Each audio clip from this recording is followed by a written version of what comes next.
when the White Wolf fought a silver-tongued devil. His army of elves at his hooves did they revel. They came after me with masterful deceit. They broke down my loot and they kicked in my teeth, while the devil's horns minced our tender meat. And so cried the Witcher, he can't be bleed. Toss a coin to your Witcher, oh Valley of Plenty, oh Valley of Plenty, oh. Toss a coin to your Witcher, oh Valley of Plenty.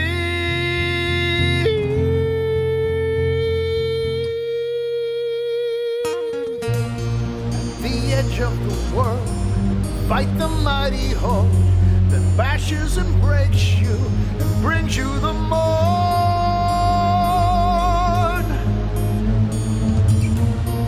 He thrust every yoke far back on the shelf, high up on the mountain from whence it came.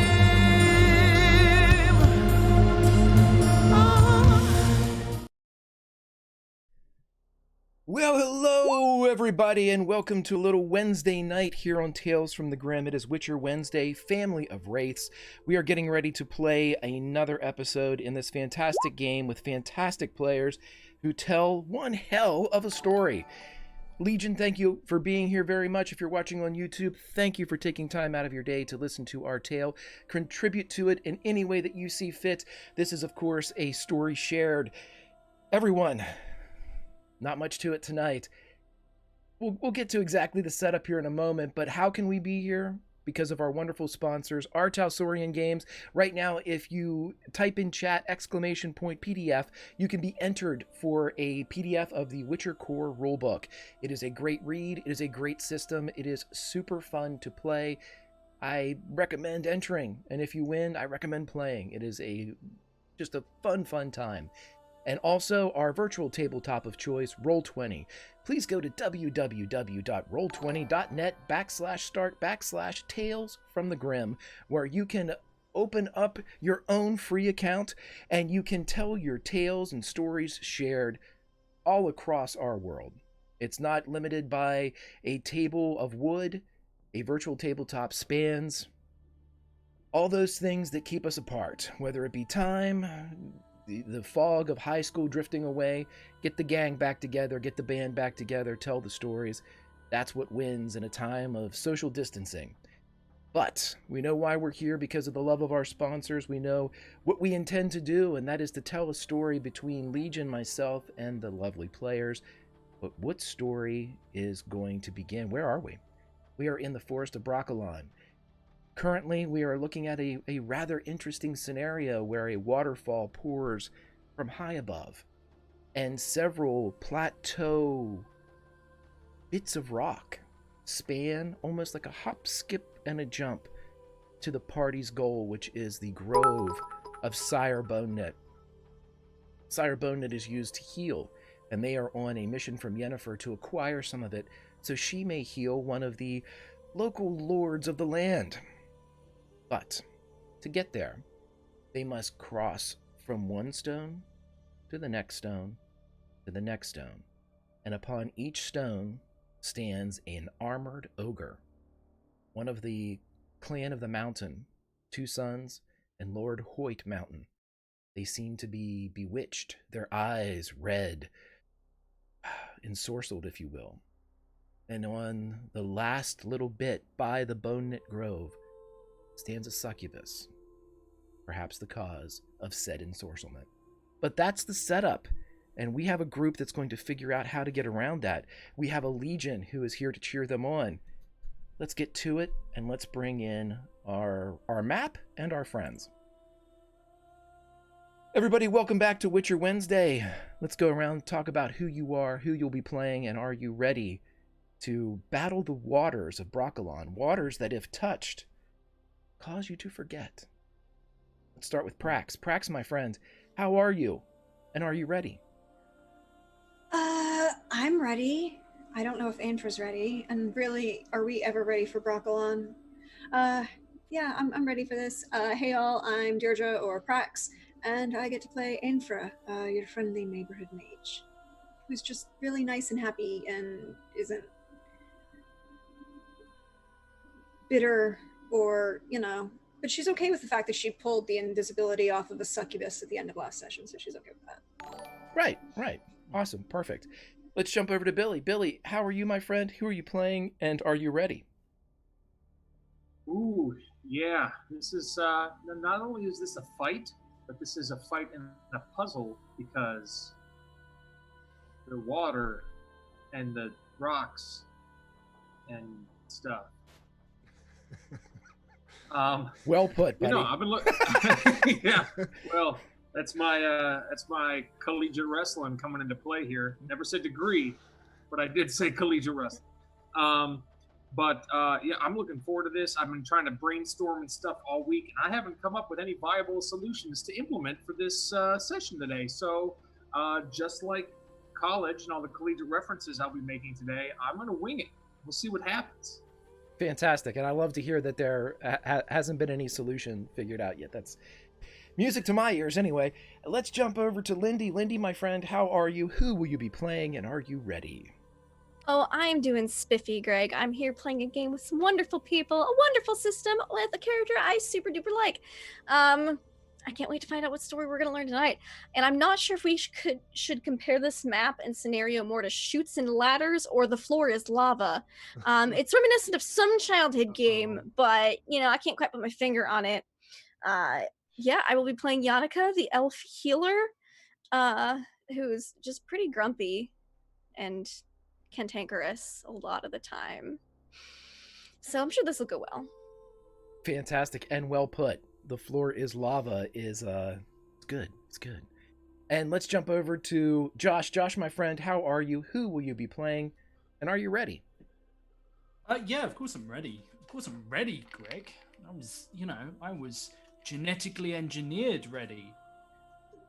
Not quite born ready, but it's close, it's Gotcha, close. right. I will be playing Aris of Gesso, who is it's fine. Everything is fine. We're just gonna deal with 3 very heavily armored, superimposing ogres who are like the nicest guys. And then once we've dealt with this situation, we're abandoning this entire conflict between Nilfgaard and the Northern Rumps because chat made that worse. Thanks, chat. That was wonderful of you.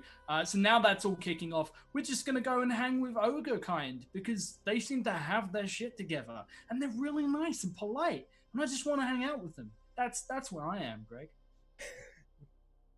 Awesome, buddy. It sounds like you're ready.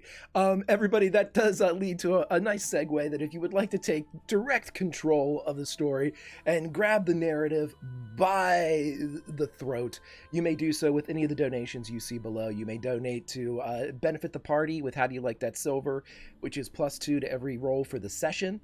Winds howling makes things more difficult for the group, and of course there are narrative elements that you can put into play, all up to including yourself in the narrative or bringing in the Wild Hunt. But you know what, whatever you'd like to do, everybody. Thank you very much, on cue. And finally, last but certainly not least, JF, my friend, how are you? Who will you be playing, and are you ready?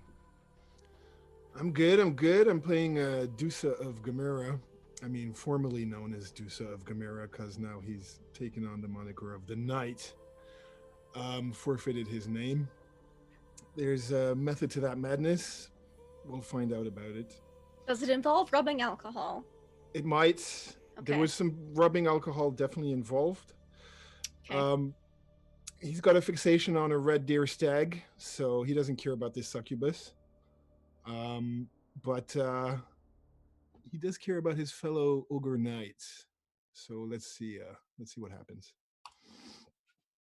Perfect. And so as everybody stands in various states of preparedness, I will again tell you the scene that you can see both on Roll20 and in your own theater of the mind. Old bridges span old rock stands, plateaus lifting out of the waters of Broccolon. A waterfall drops, lending rainbow and mist to the area.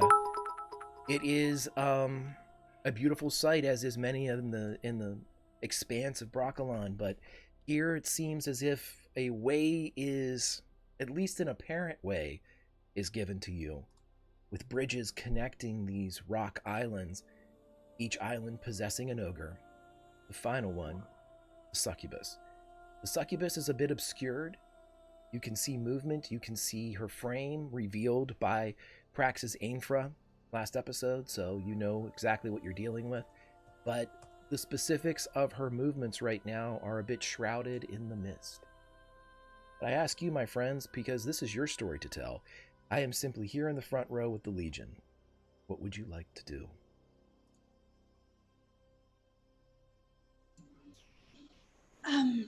Out of curiosity, that red look on their eyes, does it look like And hold on 1 second, because I've lost all audio. Oh shit. One moment. I mean,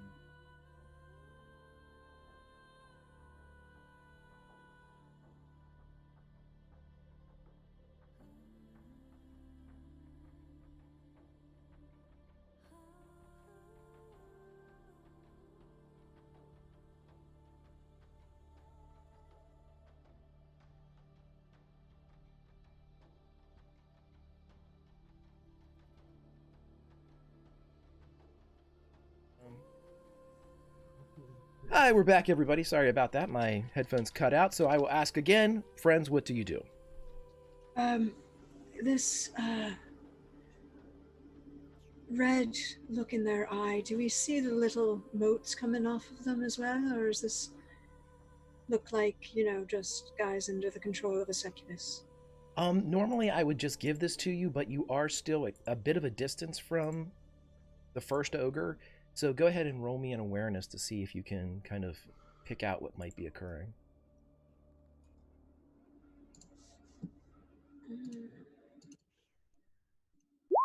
It's a 24. You do not see the red motes coming out of the corners, but it's a smear of red.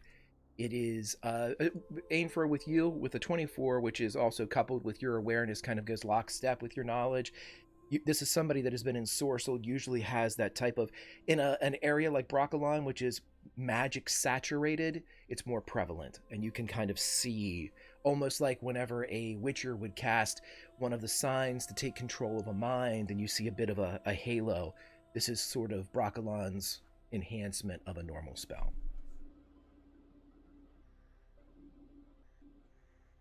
Okay. But it doesn't look like any of that bit that was bothering the Leshen. No, you don't see those dots or those motes coming off the side. Nope.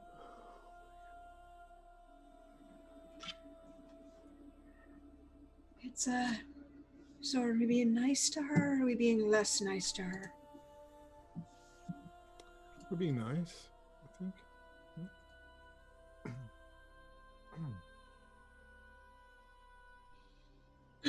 Nice to who? The succubus. Got it. Yep, just making sure. You know, double checking. Oh, if that's a second threat, then she might have that elf scout party with her. They never said they died. They just said they didn't return.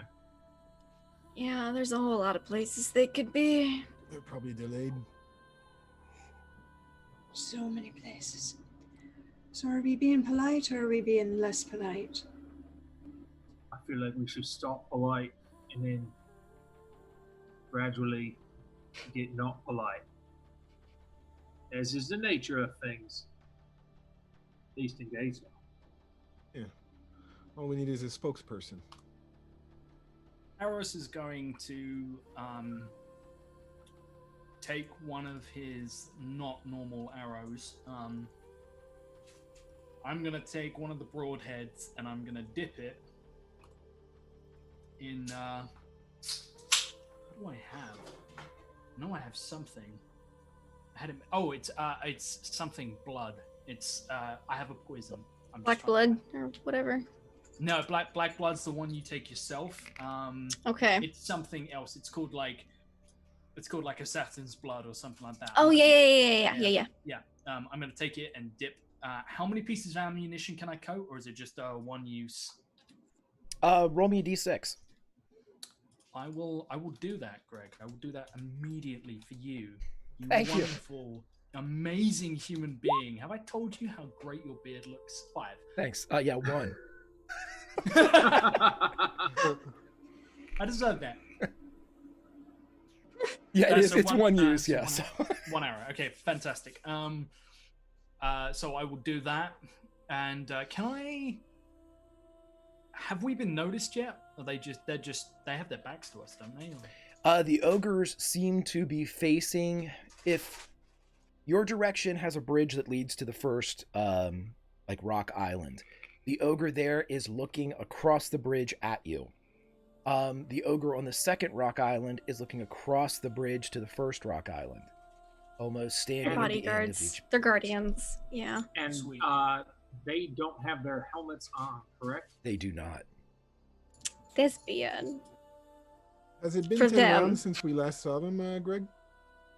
It's been about, I think we established last More? time, about 20, 25 minutes. Oh, damn. Okay. I'm gonna... Yeah. Okay, no more coin. In which case, I look towards Wim and just say, well,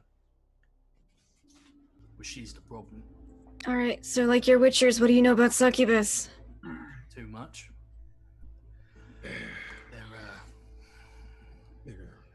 Well, Lustful. you're never just fighting them, you're fighting And- whoever they've roped into this along the way. So, And where can we see their helmets? Maybe if I take my shirt off, she'll come out. that's right. Dusa, the person who takes the most damage. Not only is he Dedusa, he's Sedusa. Oh my god, he's a knight! He is literally Sir Dusa. Yeah, he is. We're off and running the night, everybody. Okay, I tell you what, You're anybody that welcome. wants to look around... That's a gift. Yes, it's a freebie. Anybody that wants to look around, roll me an awareness, please. Sure. I'm looking around. Ainfor, you don't have to. You already rolled a 24 if you want to keep that one. I'll keep that. Holy Yeah. shit. It's really good for me. Just went up on my awareness. I'm at a 19. Oh, Eris. Anybody Okay. anybody over a 20, which I think is Ainfra, which Yannicka and Wim, you may ask me what you're looking for specifically, and I'll give you some information. Helmets. You don't see Their them. helmets. As you're- Son of a- As you're looking around, you do see through the crystal clear waters below you a glint of red. Red like their armor, or red like... It's red. It's red being an unnatural color, even in Mhm. the Wanderers that happens to be Broccolon. It kind of splashes, no pun intended, in the waters below.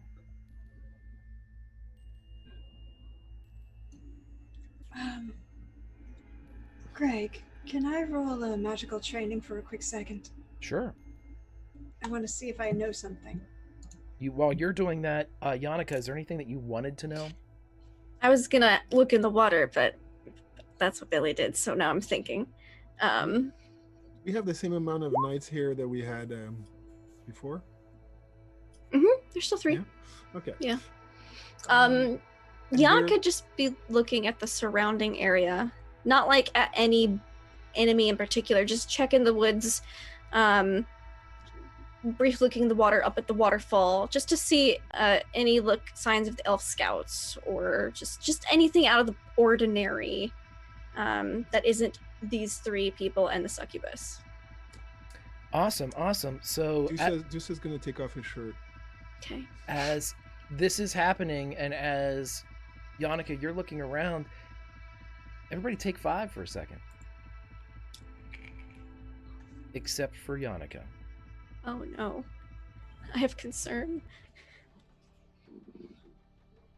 Lindy, as Yannicka looks around and as she's taking in this area, you two recognize the splash of red inside the waters below. You, a child of the elves, you've seen nature's beauty before, but whether or not this is impactful on Yannick, I leave in your hands. But in comparison, you've never seen a place more pristine. Mm-hmm. And so as you're looking around and as you're kind of casing the joint, checking everything, looking for something out of place, looking for anything hidden, your eyes kind of strafe over the flowing waters of the waterfall several times, left to right, right to left, left to right, as you're looking and gauging, much like the pendulum, much like a metric of time. And each time that you pass, sweep, sweep, sweep. On that third one is when you see the figure in the water, outlined in shadow, much like the red in the pool below that splashes against nature's regular hues. This outline becomes more defined the longer you look at it. It holds the edges and the geometry of non-nature clothing. Cuffs, boots, and it's floating in the water, and it's getting more and more defined.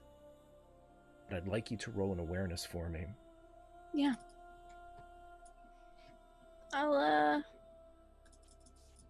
I will spend a point of luck on this awareness, just to a little edge, maybe. 17. Takes a couple seconds. These sweeps, these beats, these moments in Broccolon that are, every moment seems amber dipped. It's trapped in honey as nature takes its moment with each beat. And finally, this outline, this silhouette comes forward. It bleeds forward through the water, floating in the downpour, the downspout. And you see it split around a head, the hair wet and hanging across the chest as your sister appears. And she is mouthing something. You cannot hear her, though. The waterfall's too loud. Yeah. I need you to roll a deduction. Oh, boy. Okay.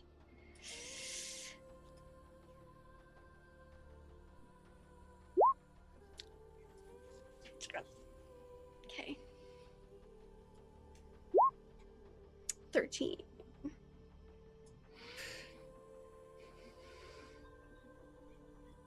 I'm going to give you a decision here, Yannicka. Oh no. Okay. You are at the edge of the rock, facing the waterfall. You are, it seems you're all coated in a mist, but it doesn't seem as if the mist packs enough potency to perhaps do what the Dryad said is the forgetfulness of the Broccolon waters. You are very close. You think that if you got a little closer, you could understand what was going on. You see your sister, and she is desperate. She's wailing against the falling water. You see her splashing. The water kind of sprays around her a bit, dropping onto the rock at the bottom of your boots. You know, just a drop or two, 12 inches away. And she's screaming, her mouth open, uttering these words that have no sound. You can see her mouth articulating, but the water passes in front of it, so you can't read the lips. You think if you just got a little closer. She's at the edge of the rock. She knows she's not supposed to get closer. She knows her sister is dead, but she's bugging her. Seeing her sister. Before she does anything, she's going to look down at the bag she has to see if it offers any sort of clue like it has done so in the past. There is a picture much like the cave drawings that you have seen on the Bag of Revolutions. Only this time, it is of two small stick figures that seem to be holding hands and running through the woods. Though they offer no type of distinct markings, you know it to be you and your sister. Okay. All right, that's fine. If that's the case, then I think what she'll do is she'll mutter, "You're dead," and then like put her hand on Deuce's shoulder and then lean forward a little bit so she has a little something to fall back on, or someone to at least notice what she's doing. Take a look. Sure. What's going on with Yannicka? Well, 1 second, as this is all in Yannicka's perspective right here. Roll me I want some type of dex roll here. I know you do. Of course, it's not reflexes. Archery? It sounds about right. No. Stealth? No. Okay. Like guessing if you acrobatics or Yeah. athletics, I should say. Athletics. Yeah, there is no acrobatics. So athletics. Yeah, because I'm not strong clinging to the rock. It's balance. So, okay. I'll roll athletics. I'm gonna spend some more luck though, just because this is real bad. I'm gonna spend 3 luck. Hey guys, it's the first, half hour of the game, and I've already spent most of my luck. It's fine. It's fine. It's fine. I don't need luck. It's 18. You lean forward, and as you pull yourself closer to your sister, closer to the awareness, closer to this pocket, you are able to begin to hear her. And you can see it's just a whisper over the roar of the water, but the articulation of her lips matches the words enough where maybe you're substituting the sounds. Maybe she's really not making anything with volume, but you hear her voice, and she keeps saying over and over again, "I'm really here. It's really me. I'm really here. It's really me," over and over again. Do you do anything? Okay. Can I make a sanity check, Greg? Is this called Cthulhu? Is that the game we're playing? No. Okay. Just figured I'd check. And, oh man, okay. So she hears that. She sees her sister. She has the hand on Dusa. She'll turn to Dusa and say, "Do succubuses, I don't know, whatever plural fucking thing. Do they make illusions?" Dusa does not answer you. Okay. Great. This is a moment. I think she'll lean back in and move closer to the waterfall along the rock. So, like, excuse me, pardoning me, her way to till she's next to Wim, like right there. Okay. As you're moving, you're getting as close as you can then to... As you move closer, you inch your boots up. Your sister's voice gets louder, and when she sees that you have registered or understood or reacted to it, you hear her begin to scream, "They have me in a stone! They have me in a stone!" And that's when your world tumbles as you slip and begin to fall. Okay. Wim, Dusa, with a DC of 25, tell me how you try to catch, as all of a sudden Yannicka has moved from the position that you all had her in, or knew her to be, or were aware of her being, and now she is slipping and falling off almost into the waterfall. All right. She goes past Dusa first, correct? It's as if she, much like Ainfra, is able to portal you all, teleport you from here to there. She was here, you blinked, she is there and falling. So do we have silver? We do, eh? You do not have any silver, no. No. All right. Oh, boy. Well, Dusa was in the midst of taking off his shirt. So, it's a fumble. He's stuck in his shirt. He's stuck in his shirt. Oh, He's like, ugh. he thought it was important. Draw her out with lust, you know? Yeah. Okay, Yep. so JF, much like a hockey player not ready for the fight, you have your kit pulled up over I and was getting ready. Okay. Billy, you have a chance here too. So, and it's just athletics, no brawling, no grappling, no. I'll take a grappling if you want to be. Apple me, Billy. All right, well, now that you said it like that, I'm gonna go athletics. No. Yeah. I'll So take let it me, back. Yeah, let me do brawling. I'm gonna burn 3 luck on this one.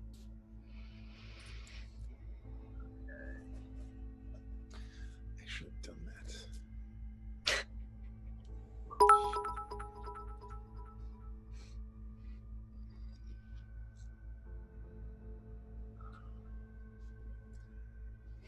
It's gonna roll 2, but the first one. 29. Okay, just to make sure to zombie, I believe that is now 2 swallows for JF for Dusa.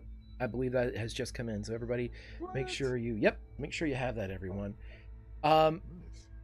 Also, describe Billy as Yannicka. You're unaware of what's happening. You see your vision moving, but it's almost as if you're, for lack of a better word, drugged as you kind of fall and feel your stomach, the gravity give out as you have that sickness of leaving, of empty butterflies. But Wim, how do you keep her from falling into the water?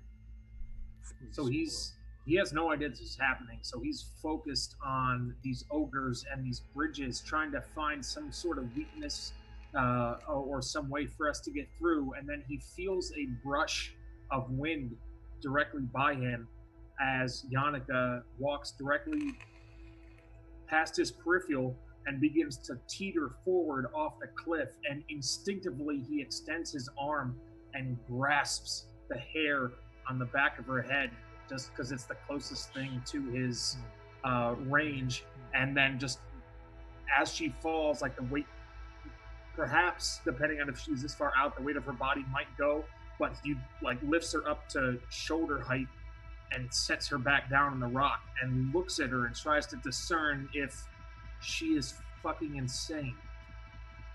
By my hair, just all of it, just yoink. Yep. Okay, just a fistful of hair and feathers. She's like, Yeah, roll a courage for me, Yannicka, and Okay. that result will give Wim what he sees. 17. It's actually pretty good. This is dazed. It's like as if somebody has just been struck.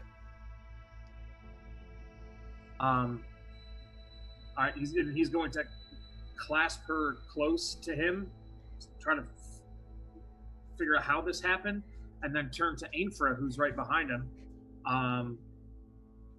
She just tried to walk off the cliff.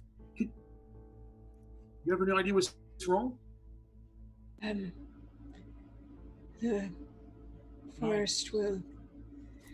forest will try and talk to you and do things for you.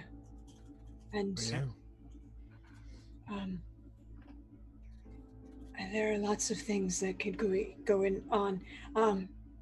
And she's gonna turn and look at Yannicka and see if Yannicka has been ensorcelled by the succubus.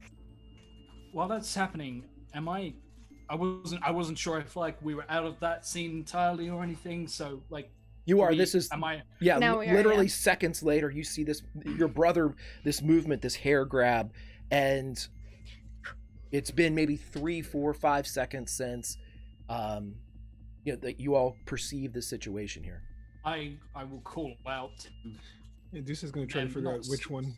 Sorry, go ahead. Not super loud, but he will call out and just say, "Succubuses fuck with people's minds.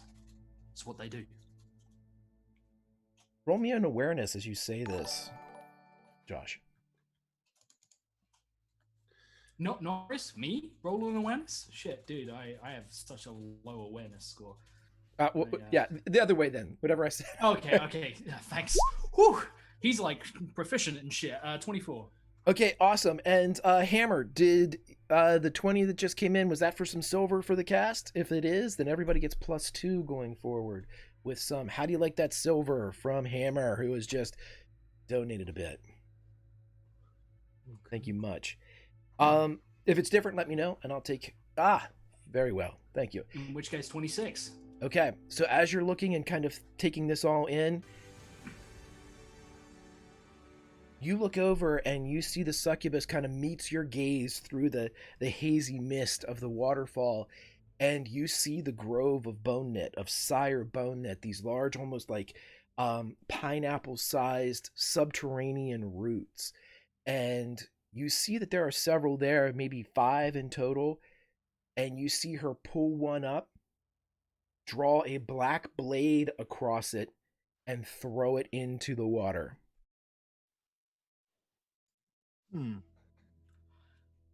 Greg, the distance between an individual like myself over here on the map and an individual like herself who is I don't actually see her on the map.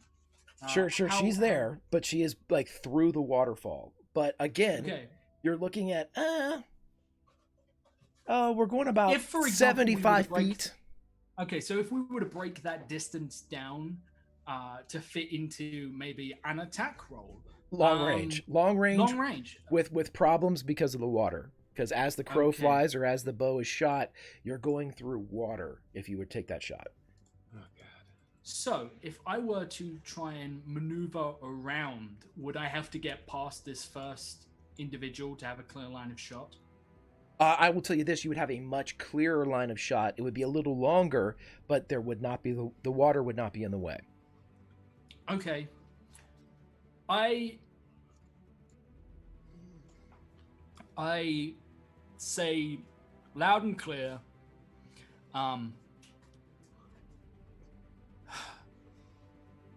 she's ruining the bone knit, and I'm going to knock that arrow, and I'm going to move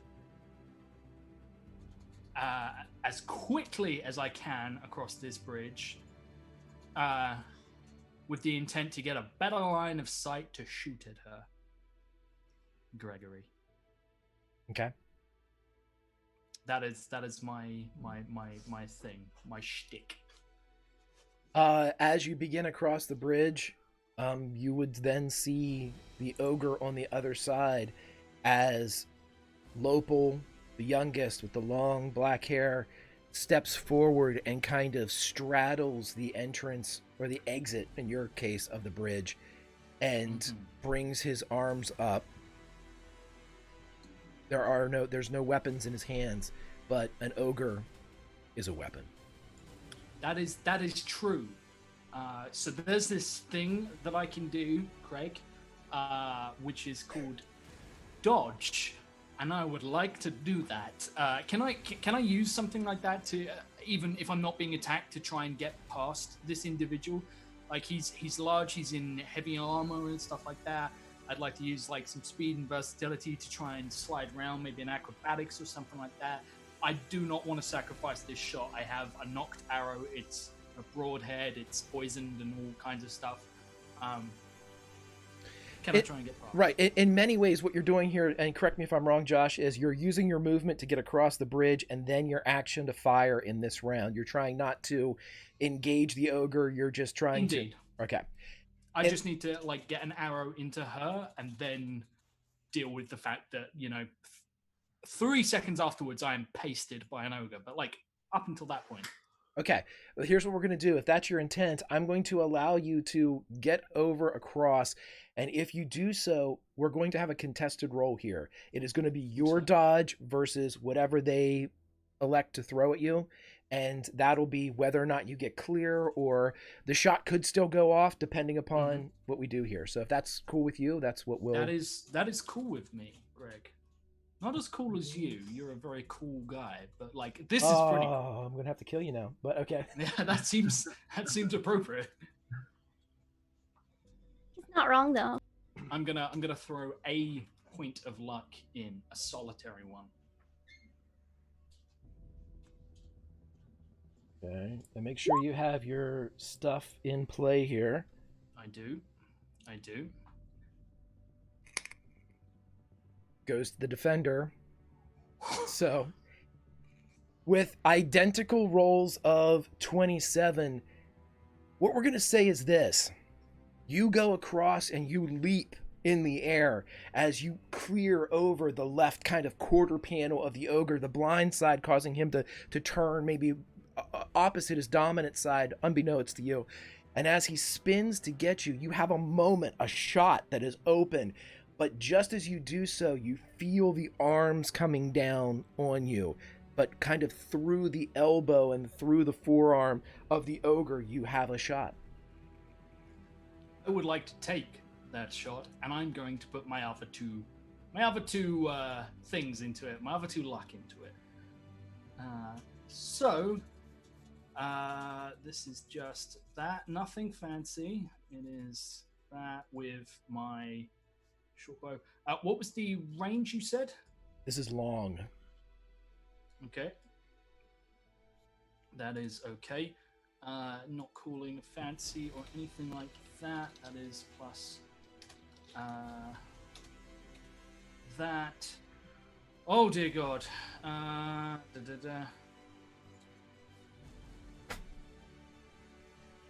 Please, dice gods, be merciful. Not even close to merciful. Not even a little merciful. Son of a... As the arrow Did you have travels... silver? Sorry. I just want to... Did you add your silver? The 2 silver? Not that it would matter, I guess. It's time. Yeah, it No, would... I don't think I... Did I?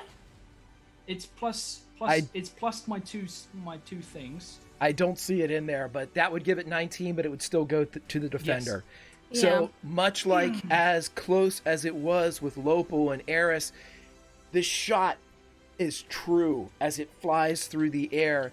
And at the last second, right before it strikes the side of the head of this succubus, she turns and catches it with her horns as she deflects the arrow back over her shoulder. And you hear the clatter even from this distance. But then the curtain falls.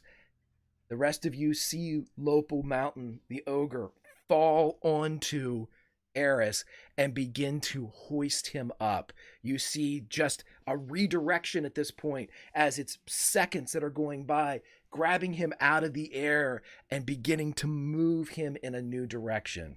Let's roll some initiative, friends. Can I ask a question that I never got an answer to, Greg? Sure, yeah, go ahead. Awareness. Questions are great. I rolled a magical training to know an answer to something. Oh, right. I'm sorry. Go right ahead. To know if the ensorcelment of a succubus counts as a spell, or like it could be dispelled. You don't believe that it can be because this is a charismatic, almost, it's not a spell, it is an innate ability. That's the important question here. Needed to know that differentiation.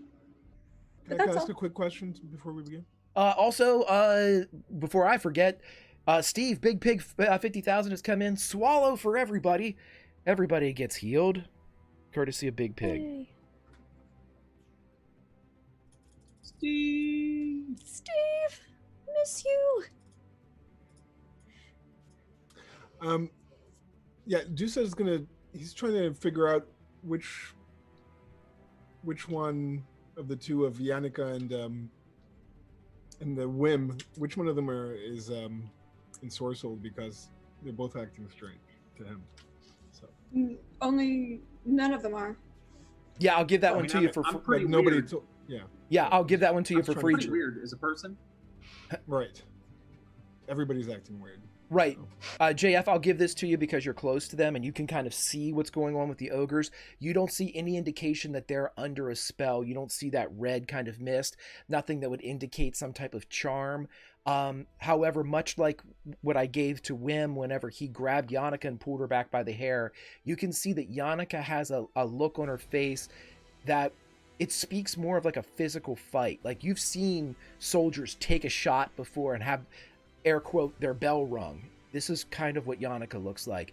but she doesn't look like she's under the effects of a spell. You, of course, being from the School of the Griffin, a little bit more in tune with the magical side of everything, you're confident that they're not charmed or whatever. Okay, we're going to have Eris go first regardless on this one. Let's see, who's next? Yannicka? Yannicka, make a stun save for me, please. Sure thing. As soon as I find where that is on my sheet, It should be right up I by will. the stun stuff, yeah. Do that for you. Stun. I see my stun. Oh, it's under initiative. It's stun. Okay. Ah. Okay. Yep. I'm good. Yep, you're able to shake it off. You are up next. You should be. Give me 1 second to make sure you are. Yeah. After Eris. Oh, never mind. No. Okay. All right, Lopal. Okay, much like... Now we'll go ahead and do this. And then see if it works.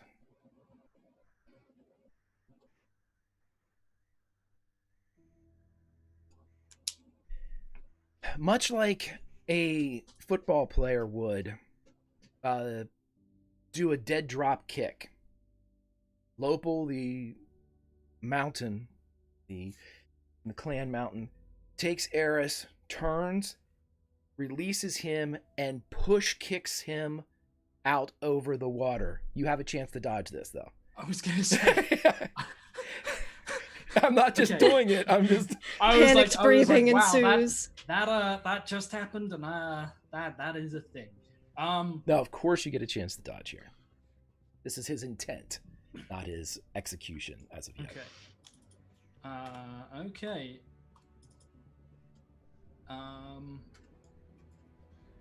No. Fantastic. So, please.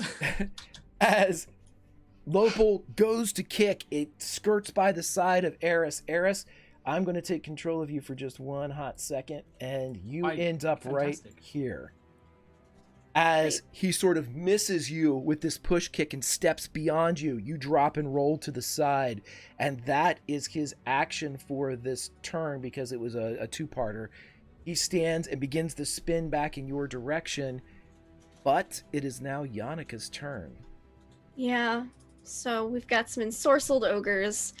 We can see the succubus from where we're at, Through the but water she's got from where some you are, cover. yeah. So, I think Yannicka is going to try to shoot through the water, just to at least harry the succubus a little bit, make her feel less slightly comfortable. Maybe make her try to take cover to an extent, because I'm already right here. So, might as well. So she'll kind of get out from under Wim's arm, and then I'm just gonna try to shoot her with my bow, which I've not used before. So pull it out, be its hip quiver, and then fast strikes. Not an extra action. Yes. What range is she at currently? Long range. Long. Okay. Yep. Okay.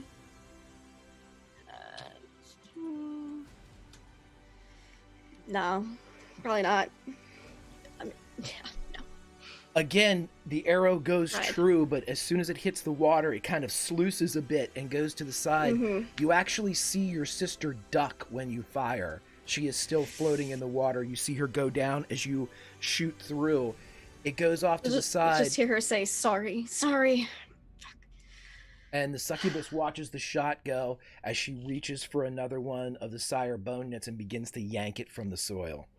And then with my movement, I'll head towards the bridge as far as I can. How many squares can I move? I have a movement of, I have a run of 18. Yeah, I'll let you get across the bridge if you'd like. Cool, I'll get over. Sure. Boop. Whoa. No. Okay, I have to alt hit that. There we go. So like there. Yep. There we go. Cool. And Dusa, you see this going down. What would you like to do, my friend? And seeing this go down, disappointed that this succubus is he's not going to be able to draw her out. His bod. He'll head over to rush over to Eris. Over that bridge. Okay. And point. I don't know how much movement I got. How much is 1 square here? I'll let you, just for sake of idea, you can get across, and you can have an action when you get across. So your full movement would be to get to the right. rock. And island, as he gets there, he'll just stretch out his hand and release air magic, shooting a wave of telekinetic force, trying to stagger this creature, putting maximum vigor into it. So that's 6 stamina, and that gives me a 60% chance of knocking it prone. Okay. Hopefully, even if it's an ogre. Do you roll anything for that one, or? I got 60% chance. Okay. You still have to roll spellcasting though. Yes, but the ogres have something. So yeah, roll spellcasting and. They don't have their helmets anymore, but that might not be the thing. That's not the thing. Mm-hmm. Okay, I'm really good at spellcasting for a witcher. Oh! No! Not this time, though. As he, maybe his heart's racing a bit too fast here. He misses. So as the buffet of air hits Lopal Mountain, much like his namesake, the boots do not move from the stone. There is a bit of the long hair blows away to the side, but he turns and those red-smeared eyes look back towards Dusa and Yannicka, for a second forgetting about Eris. But, Ainfra, it's your turn. Can I see her? In and out through the water, yeah. I don't care about targeting. I just need to see her. And she's the problem. So, Ainfra just slightly turns and, with the staff in one hand, waves it at her and smirks as she casts, and you could probably just hear Wim under her breath as she says, "Dodge these, bitch." As she casts Tirga Fen, and she has to make a dodge roll against my spellcasting, and she has to do it 5 times as 5 giant spears come out of nowhere of ice to impale her. And you're shooting them from your staff to her, correct? That's the projection. When the first ice blast shard hits the water of the waterfall, a peal of thunder erupts from outside of Broccolon. With the second, a flash of lightning. With the third, the ground begins to tremble. I need everybody to make for me an athletics check as Broccolon begins to scratch. Okay, do I get to make my roll though? Yeah, you can make your roll, okay. But you don't see them exiting the other side of the waterfall.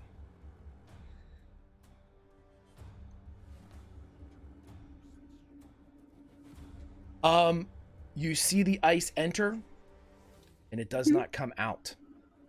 And as these shots go in, 5 in total, you see the succubus look up, and for a moment, roll me an awareness though. You're looking through the water during spellcasting. Depending upon what you get here, I might give you something, Ainfra.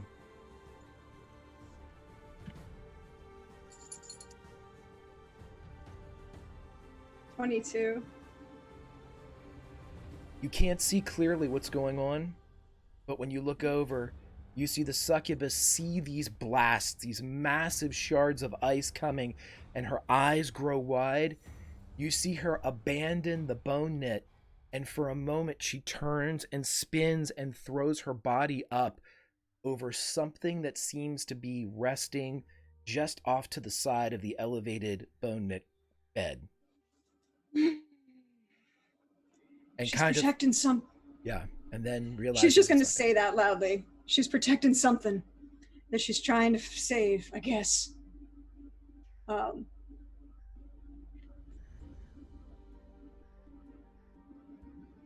You have movement if you would like to do something, provided everybody succeeded on a 15 athletics check to stay upright. Nope. I mean...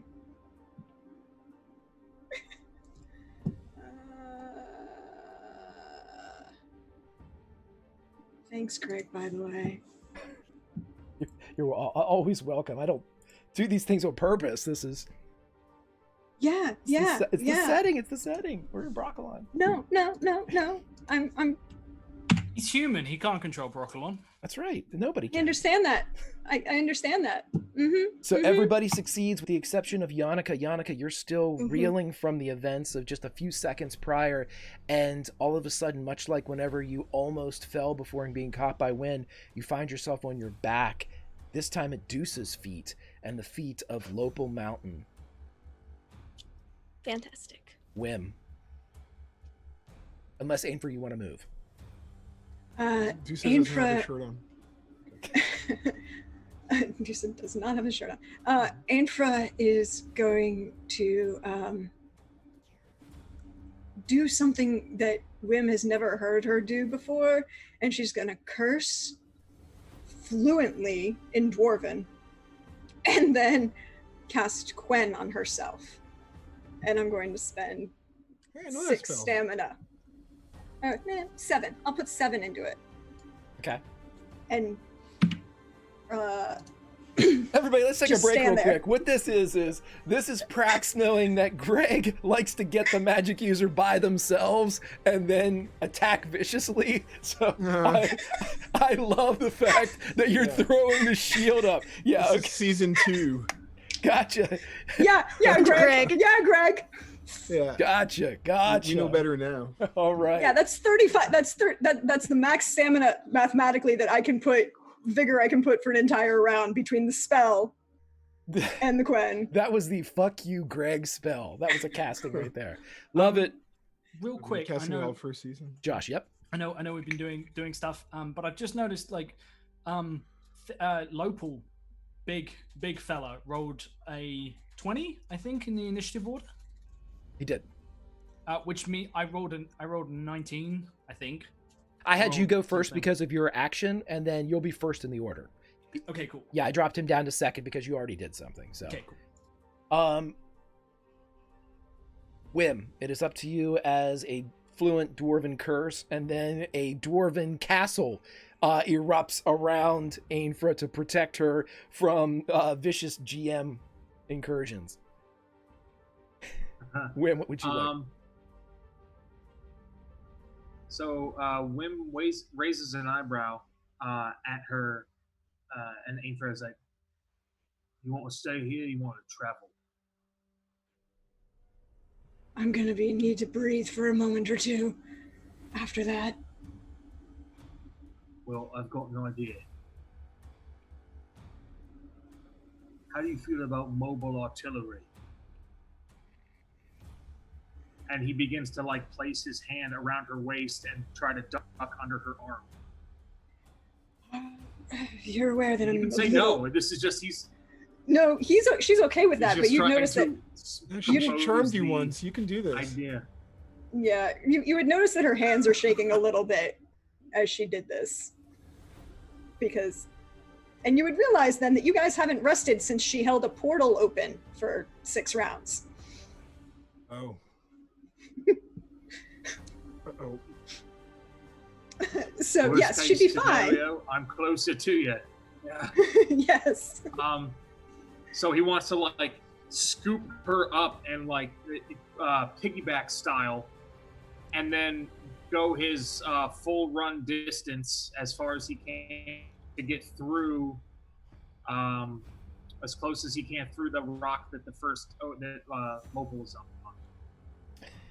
Okay, I tell you what, much like I gave your brother, I will give you the chance that if your goal is to just get past and beyond Lopal Mountain, I will allow you, since you're technically carrying somebody, this would have your movement, but we're not doing that. What we're going to do is, if you would like to get beyond, I will allow you to roll an athletics check, and if you succeed against a contested Lopal, if Lopal even reacts, I will get you beyond, if that's your intention, Billy.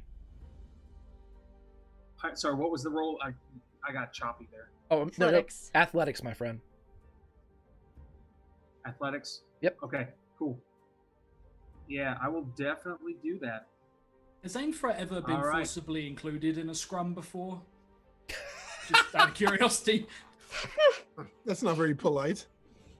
You might find out what she's been doing, what she did for 30 years stuck in the middle of Skellige by herself.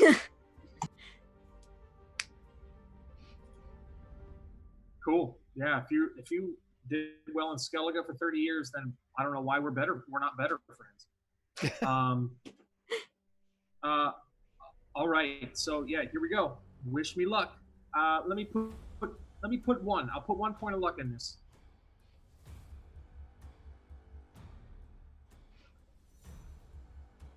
No. Yeah.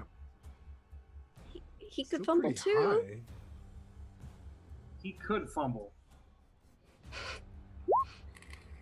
All right, so that's 16.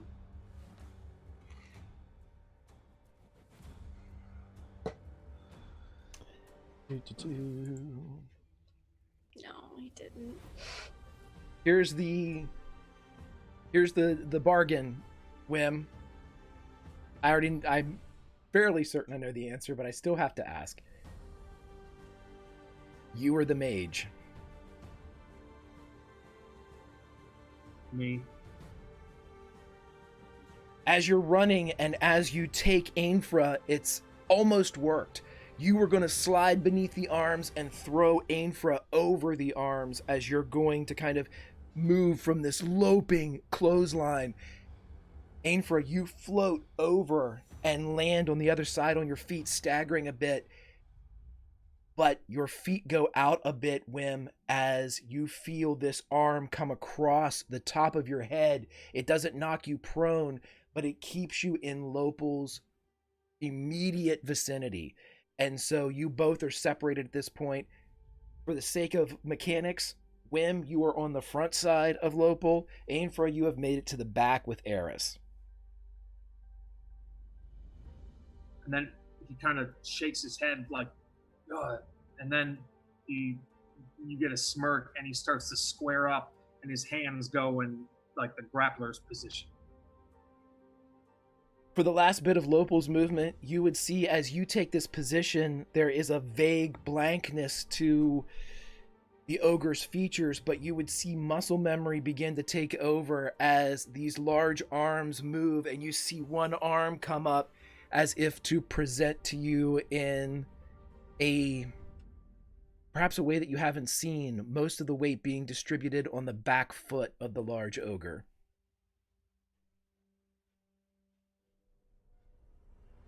Eris. You see across the way that Bin Mountain, the one with the shaved head and the tattoo, awaits at the end of his bridge an ogre instead of a troll. Okay. I sling my bow. Call out to my brother. Guess that one's yours. And I'm going to full on sprint to meet the next one in close quarters. Okay. I will allow you to get there. What would you like to do once you get there? Try to evade or... Yeah, I'm like going to full on run at him and at the... Let me check. Yeah, I'd like to try and, like, as I get in nice and close, I believe... I'm just checking my... I feel like there was a thing for this. I can't remember what it is. What are you looking for, bud? And I'll see if I can maybe vaguely help.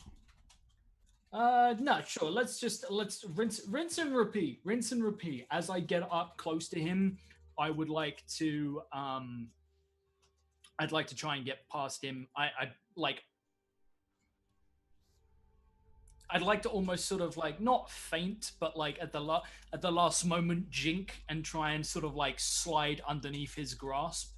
I'm just trying to like close the distance between me and this bitch and get a clear shot in before she rids us of a bone cyanide.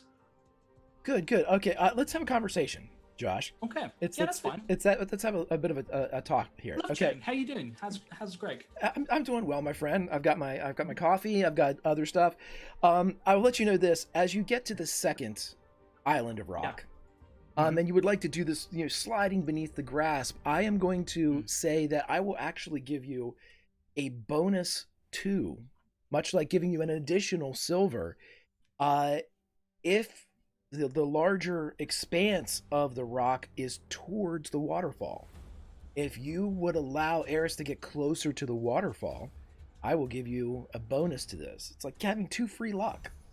Oh yeah, you know what, Greg? That sounds pretty like good.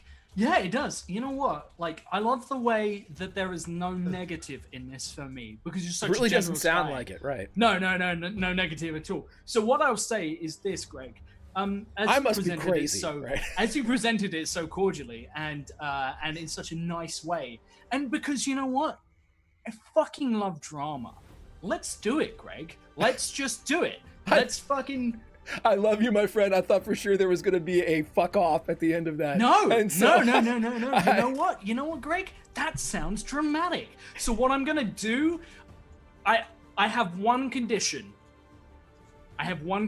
That is that I'm gonna slide like past him, and if I succeed, I want to be like amazingly framed, standing in front of the waterfall. Like David versus this Goliath, and I want it to be like really picturesque, and I want to look cool doing it. That's it. Like, listen, Daniel Day-Lewis is coming out of retirement because you're going to steal the shot from Last of the Mohicans from him. So let's, damn. All right. Yeah, this is it. This is the moment. Okay, right. Well, so this is a dodge to get round. This is a dodge to get round. Yep. Okay, I see no negatives to this. I don't either, really. No, that's a 32, Greg.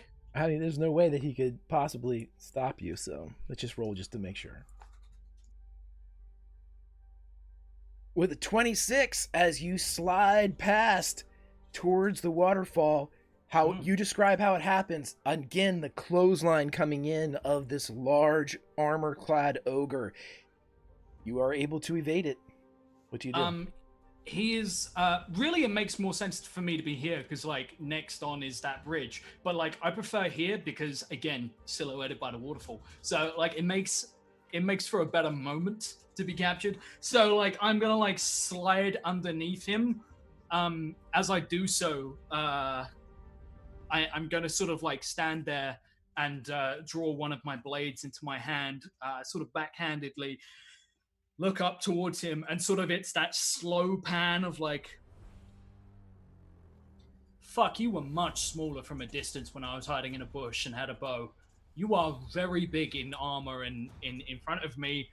And is this one the Lord? The Lord is the last one, I presume. That's the last one. Yeah, he's the daddy. So this guy. I would like to say I think Yannicka has the best view though, because I'm on the ground and my head's like turned that way, so we're like eye level as you do the slide, you know. Yeah, but you also have Deuces standing over you shirtless, so like how much attention... I've got the best view in the room ever. right now. Yeah. This is great.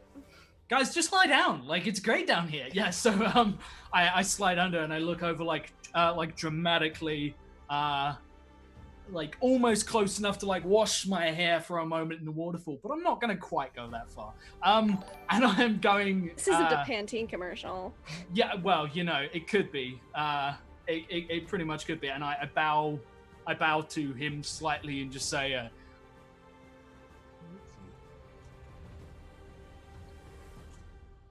maybe later. And I'm gonna like turn and like start. I'm gonna hopefully have him come forward slightly so I can get round him for the second time and move cleanly away. Absolutely. And now that he is activated, let's see where we slot Ben in. Ben is going, like, right before Whim. Yeah. Okay, so yeah, you're beyond him. You're not engaged with Ben. He, after the big clothesline, he spins back around to look at you. He doesn't register you. There's that blank, hazy red, ensorcelled look about him.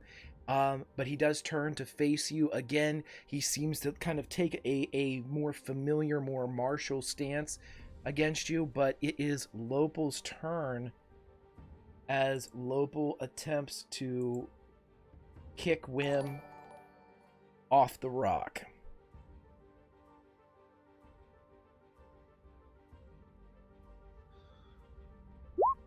With a 38. Ouch. Oh.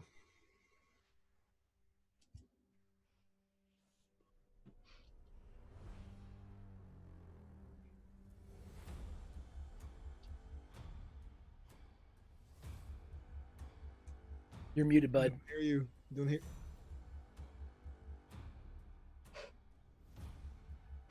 So I can't counter brawl. I have to dodge or reposition. Right, because this is a martial, this is a push kick. All it has to do is hit. So if you were already grappled with him, you could have counter grappled and things like that, but the grappling condition had not been reached yet, if that was your intent. However, any defense you can think of here, you can throw it up there. I will allow you to try to block. I will allow you to try to do whatever you'd like to do. Bear Here. hug him. Well, yeah. The thing is, like, it hits. It doesn't do a whole lot of damage, but if it hits, it pushes you back a certain number, like my body divided by 3 meters or something. So even if I block, hold on, because I have this up. Okay. Push kick. If you succeed, which a block would allow him to succeed, push them back a number of meters of the body divided by 3, equal to his body divided by 3. I tell you this, bud. Let's tell a story. Mechanics be damned. Roll your block and let's see what we get. Unless there's something that benefits you, and then let's work it out. But if it's something that, this push kick is designed not to do damage. It's designed just to put you someplace different. Like over the water. Okay. Yeah. There we go. I'm gonna put I put 3 and then 1, so I'll put my remaining 2 points of luck into that. That's 29. So with the strike, you feel the large boot that takes basically from collarbone to hip bone as it hits you. As Whim, you go. Let me see, where are you here? As you go, I didn't move my piece. Yeah, I'll take you over here. As you basically are headed in this direction, we'll put you over the water right there. You're teetering on the edge as this, this is Sparta kick thunders you back to the edge. You are going to fall. However, Yannicka, you are prone. Yeah. Do you Only Wim had a beard I could grab and just. I've suggested this to him before. Not but... the beard. Don't grab the beard. If you still had a beard. Still a beard. Yeah, I'm prone and technically pretty close. Can I try and grab him? Grab his hand? Hold on the bridge, grab his hand? Yeah. Yes, Can I try absolutely. to grab her? Just stand on me. Dude, so you are up size? next. If Yannicka can get something done here, you absolutely can. Yannicka, Yeah. I'm going to tell you this. I'm gonna grab him. No matter what, you're going to grab him. It's whether I go with him. Yeah. Okay. So would you say this is more of a strength check than Greg? I would say that, Because yeah. he's heavy. Yeah, I'm going to say that what you're basically doing here is you're on the ground. You're not even standing up. You're kind of spinning on the rocks and grabbing his legs or grabbing his waist or his belt or something like that. So if you're throwing yourself into it, this is exactly what you're doing. I'm like half on the bridge. So I think with one hand she grabs one of the ropes and the other she grabs Wim. Just grab. All right. Would this be a physique? Yeah. Sounds good. Okay. And I'm gonna use my last 3 luck on this because I think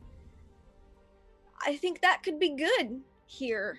Okay. So physique plus that. Okay, here's what we're gonna do too, because I rolled it, so we'll see. Okay, here's what we're gonna do.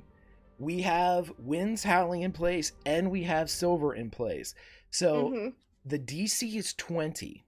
However, what I'm gonna say is this: roll me a D4. This is for the fates. We have a lot of winds howling, and so what we're gonna do is roll me a D4, even or odd. You grab a hold and slow him for another round, another turn, as you grab Wim and are beginning to pull with him, but you're both still on the rock as of this moment. Okay. And I will give you this, because it's even and not odd, I will also allow you, should Wim's going. At this point, he's still going over. I will allow you to let go if you feel that you'll be pulled over as well. But right now, you're acting as a drag to slow him down just a bit. Yeah. My little elf body's acting like a paperweight in a very heavy storm. Right. High winds. Let's go to Dusa. Dusa. Seeing what's happening, he's going to grab Yannicka and try to break her. Okay. Break as in break. Okay, it's like a destroy. Thank you. Yes, Thank you. just I slow her appreciate down.